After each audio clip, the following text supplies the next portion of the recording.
What is going on, everybody? It has been a while, but we are back here on Recher Reacts. Hope everybody is doing well, whether you're here in the Tampa Bay area or abroad. I appreciate everybody for tuning in. It is a late one. It is after midnight.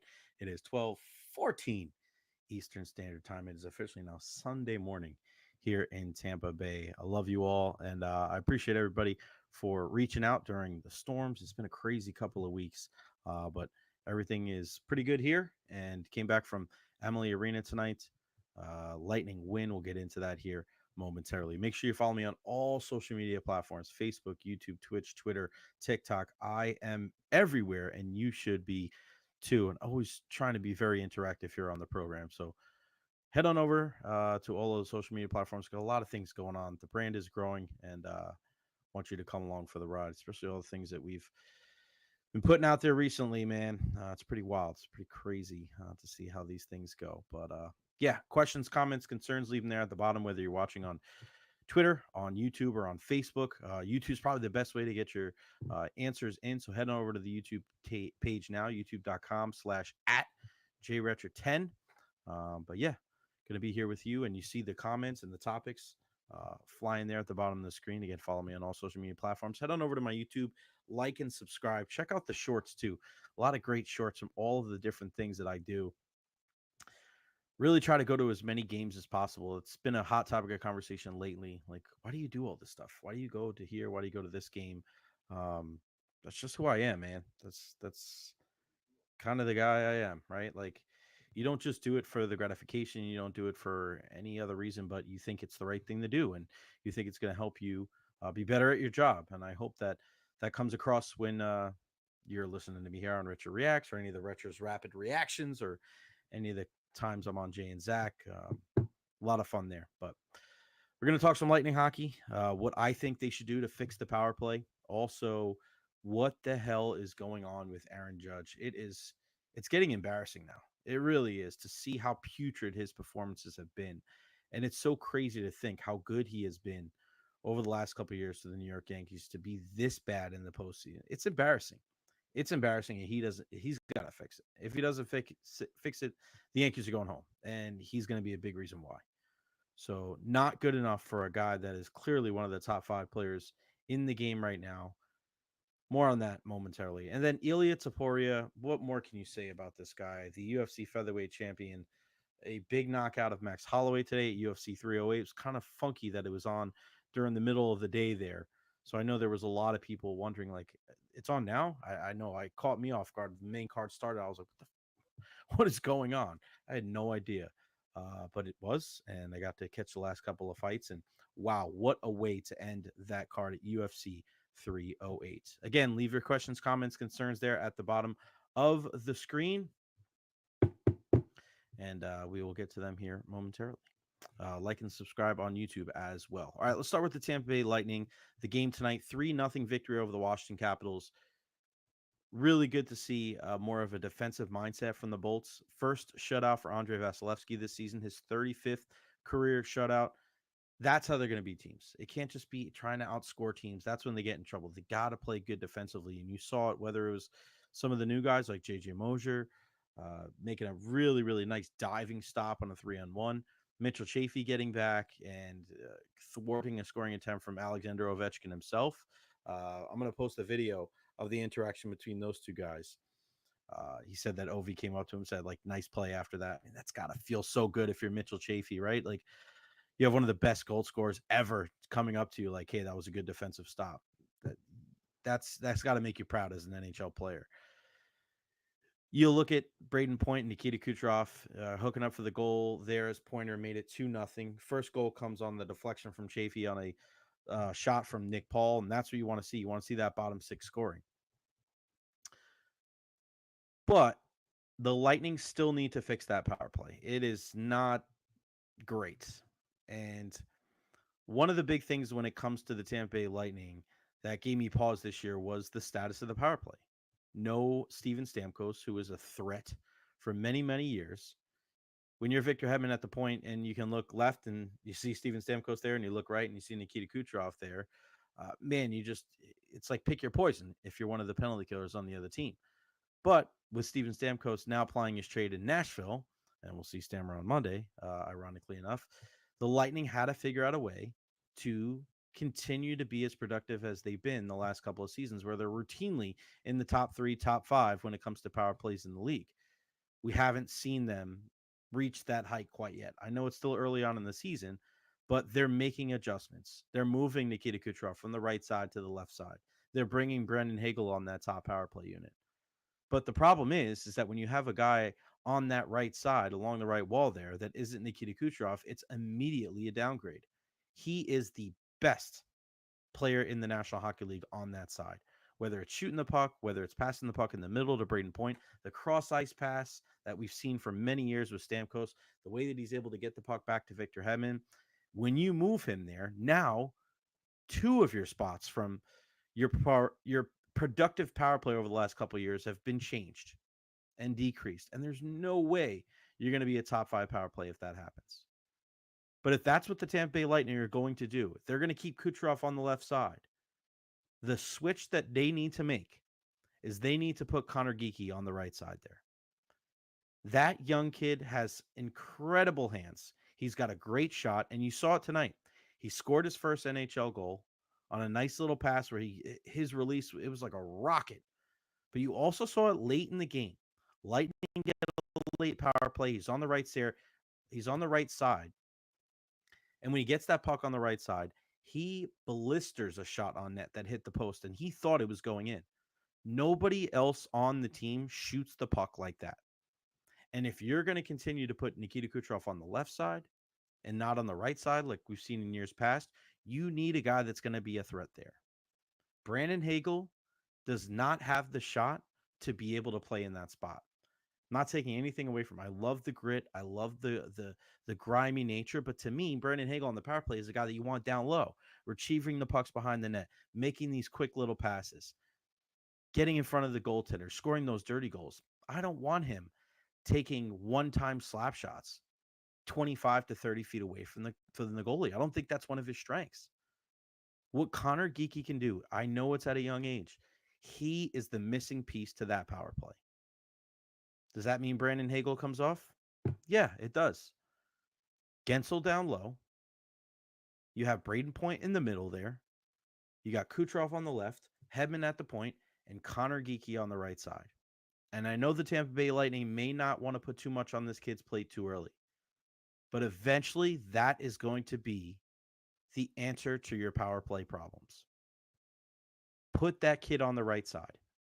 He is going to get so much time because everybody else is going to be worried about Kucherov and Point and Gensel and Hedman. Let him stand there and just fire off shots. That kid should be a top 3 shot on goal type of guy for this team. Like, I want to see him in the top 3 when all is said and done by the end of the season for shots on goal. Shoot, and shoot some more. I like where he's at on the second line right now with Cirelli and Hagel. That works. I think the lines are kind of settled very nicely for this Tampa Bay Lightning team. The first line of Kucherov, Point, and Gensel. Second line now with Geekie joining up with Cirelli and Hagel. I thought the third line was the best line on the ice for the Lightning tonight. Nick Paul with Mikey Eyssimont and Mitchell Chaffee. And then the fourth line. Those guys are relentless with Zemgus Girgensons and Cam Atkinson playing on the outside of Luke Glendening. Now this Tampa Bay Lightning team is kind of settled into what their line should look like for the majority of the season. But if you want to fix that power play, I'm telling you, put the kid on the right side. Let him stay there. Let him fire as many shots on goal. And I guarantee you, if you put him there, he'll score 20 goals for you in his rookie season. No doubt in my mind, with close to half of them coming on the power play. Lightning back in action on Monday night against Steven Stamkos and the Nashville Predators. We're going to be broadcasting live.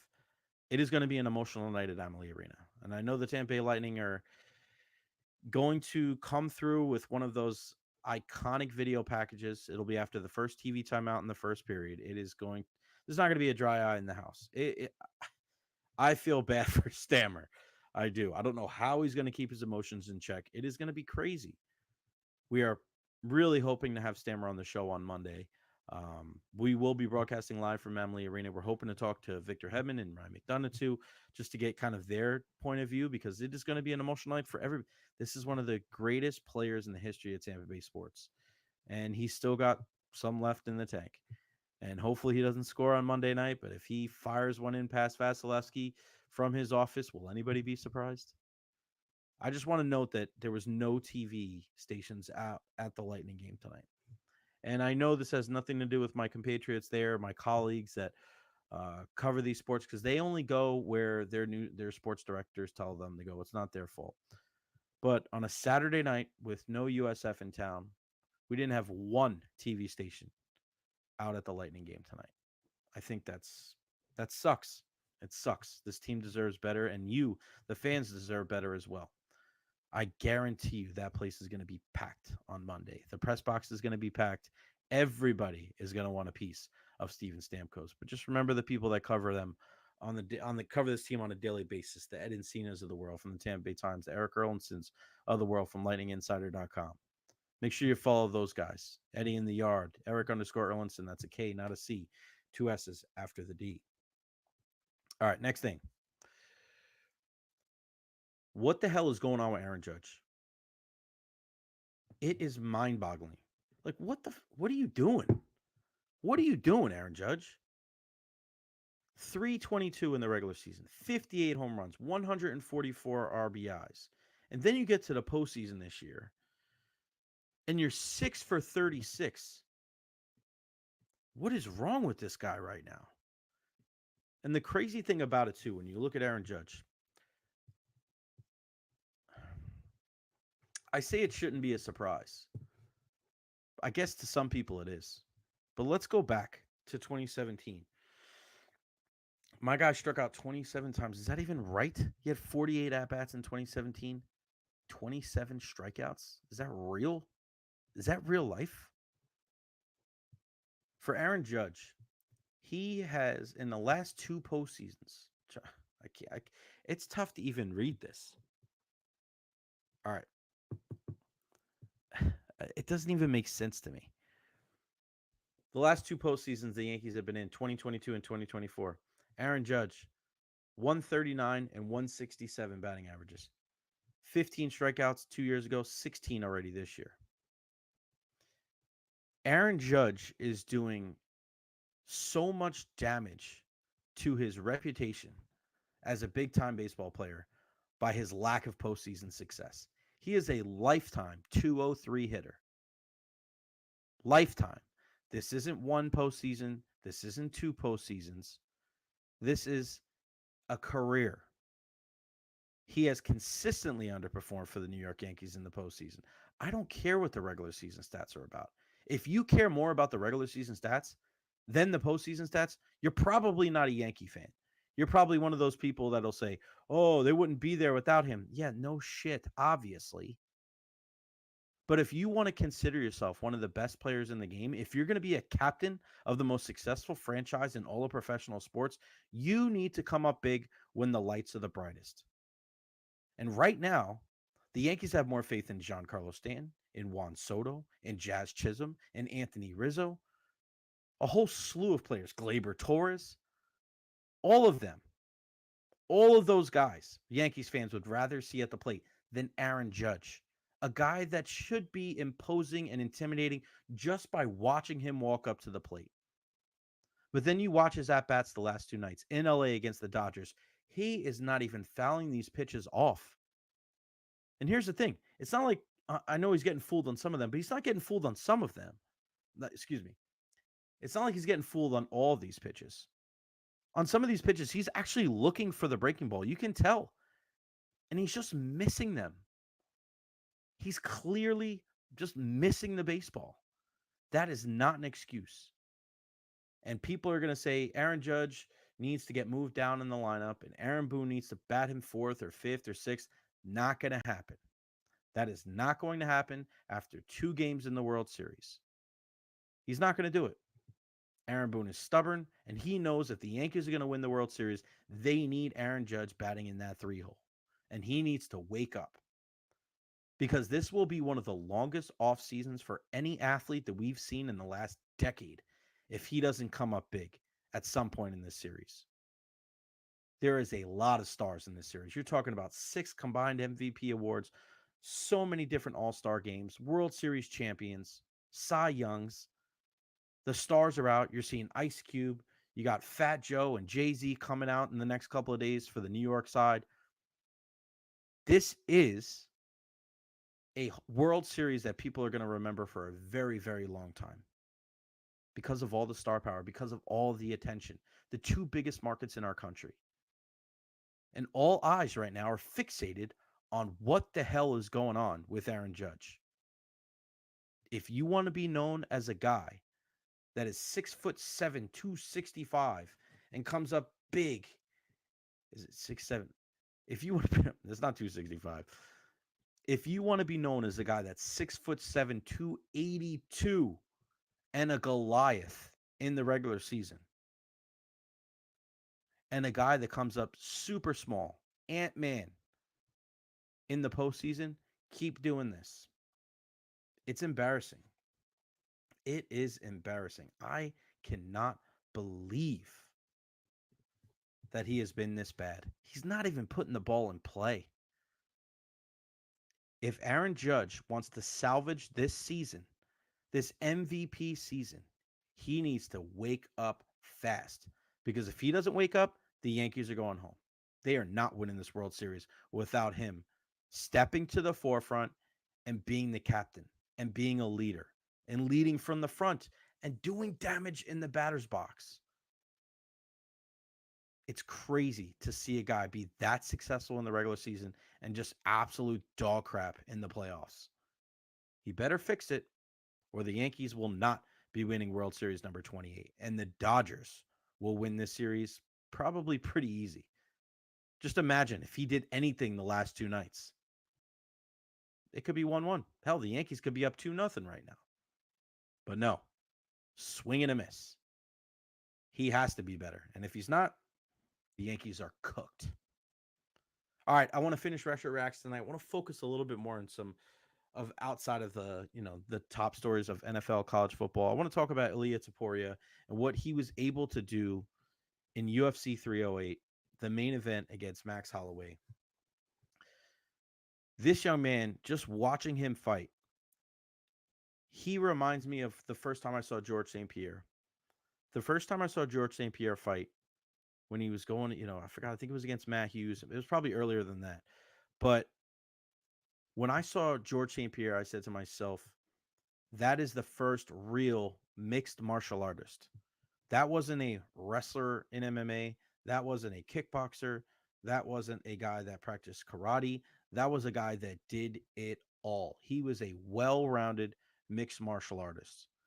And when I saw him, I said, man, that was the indication that the game was going to change.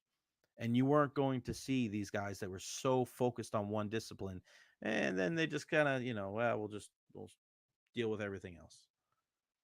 No. And look at it. One of the greatest fighters of all time. When I see Ilia Topuria, I see that type of fighter.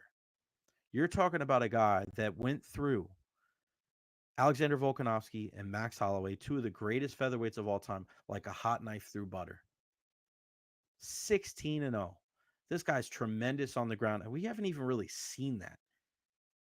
His stand-up is flawless. Boxing, kickboxing, it doesn't matter what he does. And here's the thing that I see with Ilia Topuria that I know that Paul Felder said it on the broadcast, and I've been watching this the last couple of times he fought. He does a really good job when guys are close to the cage, outside of that black line. And the way that he uses his angles is just tremendous. Because I think guys forget at times about their spacing when they get close to the cage there. And he seems to have really done a great job on making sure that he cuts you off in a way where that you have nowhere to go. And then you're standing there in a firefight with him, and with that precision striking that he has, whether it's an overhand right, whether it's the left hook like we saw today that put Max down, that guy is right now one of the top 3 or 4 fighters in the world at any weight class. I know he said after the fight that Alexander Volkanovski is going to be next and he deserves a rematch. I don't disagree with that, but Volk's got nothing for this guy. Nothing. I don't know if there's a guy at 145 in the world that can handle him. I think he could go up to 155 and beat Islam. Now, if Islam gets him down, I don't care who you are, you're gonna have problems. But you got a guy in Ilya who's, again, he's fantastic on the ground. We haven't even really seen it yet. 2 for 2 on takedowns against Max. You're talking about a guy in Max Holloway, is one of the toughest fighters we've ever seen, ever. And Ilya knocked him out, first time ever in his 34th professional fight. Ilya is the guy to knock him out. Max is 32. He's still got fights, on his he's still got fights ahead of him. But I was so impressed with Ilia Topuria today, and I honestly don't think that there's a guy fighting at 145 that is going to beat him. I not in the UFC. Maybe somebody in the next couple years, but it ain't happening right now. Let's get to some of these comments. Bird's Nest Radio, loved your interview you and Zach did yesterday with Joey Johnson and Coach Amir. That story Jolie told about the players had to wash their own dishes on road trips at the hotel just shows you how much the man was always teaching. RIP, Coach. Looking forward to see the KSU and USF tributes.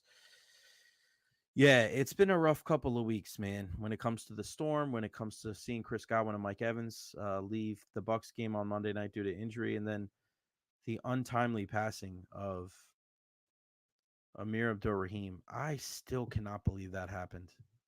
43 years old. I'll be 40 in May.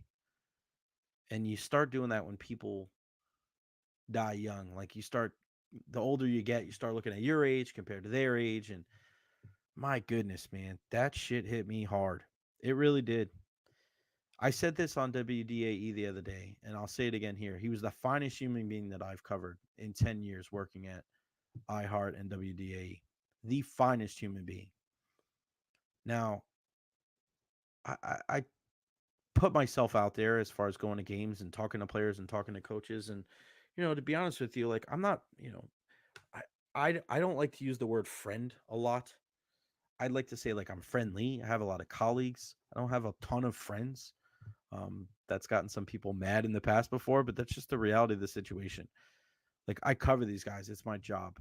I wouldn't consider them friends. But I truly do believe that the more personal that you are, the more personable that you are, I think the better you can do your job in some ways. Sometimes, and this is like an old school newspaper thing where guys they feel like they have to be so, you know, unattached and so disengaged because they don't want to show bias. And I just think that's an antiquated way to think because I think when you do that inherently, you don't take that next step and you don't ask that certain question because you're worried about some fake blurry line that doesn't really exist. Now, I understand how, if you're a fanboy and you don't look at things from a different perspective and you just look at things as they're black and white instead of the shades of gray, I can understand that aspect of it. But I don't understand how you can cover people and not get on more of a personal level. And it's funny when guys retire or when guys pass away, people like they joke about that and they talk about that like it's such a great thing. But in the moment, it's like a taboo thing. Like, don't mention it. Don't mention being friendly with these certain players. Like, you can't do your job if you can only do your job if you're a dickhead. Like, that doesn't make sense to me at all. Amir Abdur-Rahim was one of those guys that you almost you were more personal and more personable as a media member because he opened that door. Not everybody's like that. Like, let's take a guy like John Cooper, for instance. Like, I get along with John Cooper uh, as much as any member in the Tampa Bay media, but, it's very like, you know, passing statements. We're not sitting there having full blown conversations all the time. We have, but it's not like after his press conference, he's stopping there and we're having a chit chat every single time. It's just not the way it goes. It's not that he's a bad guy. It's just that's not the way the relationships usually are with people. We don't do that with Todd Bowles after games. We don't do that pretty much with anybody else. But for some reason, Amir Abdur-Rahim, and listen, I don't know if any other USF coaches like this. Like, I love Jose Fernandez. I haven't met Coach Hannes yet for baseball. Um, some of the other coaches, like it's very professional. Handshakes, questions on the record, maybe a little quick chat here and there. Um, I do got to shout out my guy Steve Bradley though, the golf coach. That is my guy. But I see him at the Valspar every year. That's a little different. We chat. He's a big Tampa sports fan, big DAE listener. I love you, Coach Brad. You're the man. Um, but after press conferences, Coach Amir would go around, shake everybody's hand, and he would look in your eyes and like ask you how you were doing. Everybody. His wife was in the back, kids in the back, like waiting to leave. Michael Kelly, everybody in the back, like waiting to say, give him hugs and give him love. And he always took time for us. He looked at our job as like he was blessed that we were doing our job. The perspective that that man had on our profession is unlike anything that I've ever seen. The perspective that he had on life and his role as a leader and mentor to these young kids are something that I've never seen. And I coached for 10 years before I got into radio. I wasn't drawn to Coach Amir Abdur-Rahim because I worked at WDAE. I was drawn to Coach Amir Abdur-Rahim because I'm at my core a baseball coach.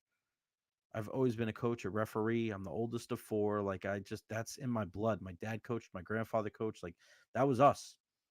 I was drawn to Amir because he had the same kind of mindset that my forefathers um, that came before me, they had the same principles. So for that guy to be able to pass through the Tampa Bay area and leave such a profound impact on just one season, it's remarkable. I hope everybody goes to the Celebration of Life. It'll be next Saturday at the Yingling Center. I think it's 10 or 11 a.m. Go usfbulls.com. They have all the information on there. Bet your sweet ass I'll be there as well. But I miss him. I miss him. I was looking forward to this season. I've mentioned it multiple times in the last couple of weeks. I couldn't wait for my Knicks to play, and I couldn't wait for USF basketball. I can't wait for the women. I feel like this is going to be a big bounce back season for Jose Fernandez and the girls.